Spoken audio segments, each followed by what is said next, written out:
So it's just, now they're just nano-sized, okay? The only difference.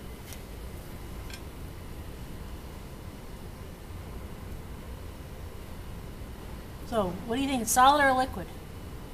Yes. Yeah, exactly. Good answer. That's perfect. On the glass slide, and I add water, and I make mud, right? Hours, like they tell me, you know, to run my dryer off hours. How does that help save energy? Okay. All right.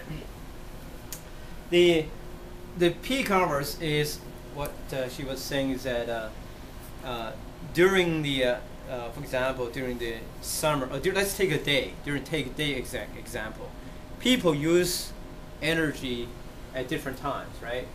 So, for example, in the morning, typically people, getting ready to work, and you don't. The idea is a really cool thing. Write that down. Everything, You're everything communicates to everything. Technology. Looking down a blank hallway. Yeah. Now, slowly walk towards the magnet.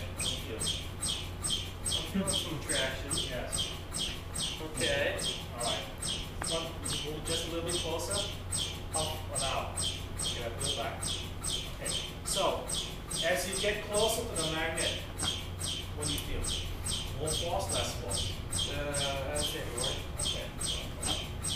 So, now was it a strong pull? it could have been stronger. Right. Now this is only an ounce, less than an ounce of metal. Think of what happens if you had a 100-pound cabinet. That sometimes people make a mistake, they walk into the magnetic field, and what happens? It gets sucked in, and you can't get it out. Okay, that's a very, very bad day. You don't really want that.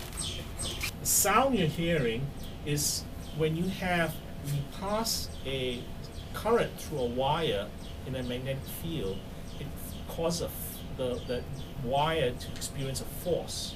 Okay. Now, since the wires inside of the cylinder, the ball, is wound on this fiberglass tube. Okay. The fiberglass tube is stiff, but the wires in the magnetic field, as you pass the current through the wire, it tries to put a force on the wire and the tube so that it tends to sort of move the tube and twist the tube. It's called causing a torque. Okay, so and it's doing that over several microseconds. And that's what you hear, that bang. Okay, that's why as you pass current through momentarily, there's a force and it's like causing a massive torque, and that's what you hear. Okay, that's why it's so loud. So this is what physicians normally would do. Okay, what they'll do, they'll acquire a three-dimensional image, sit in a room, and then try to understand what's wrong with the body by looking at images from multiple angles, multiple dimensions. Okay.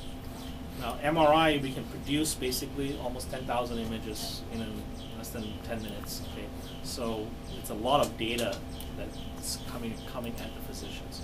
So the presentation of the images to the physicians is very important. Okay. Feel the force. Keep on going. Keep on going. Keep on going. Fine. Okay.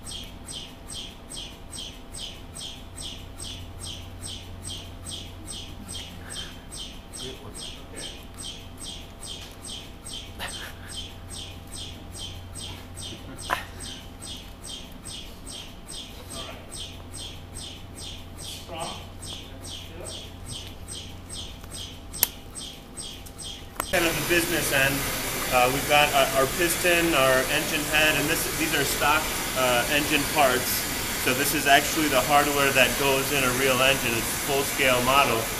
Again, it's just one combustion chamber instead of 12. We've got a lot of instrumentation, so we're looking at emissions, nitrogen oxides, carbon monoxide, hydrocarbon emissions. We look at particulate. Nitrogen oxides are really a big deal for diesel engines. They produce smog. And so we focus on that a lot, and we're also looking at fuel economy. On this end, this is basically a big electric motor, and that allows us to apply a load to our engine.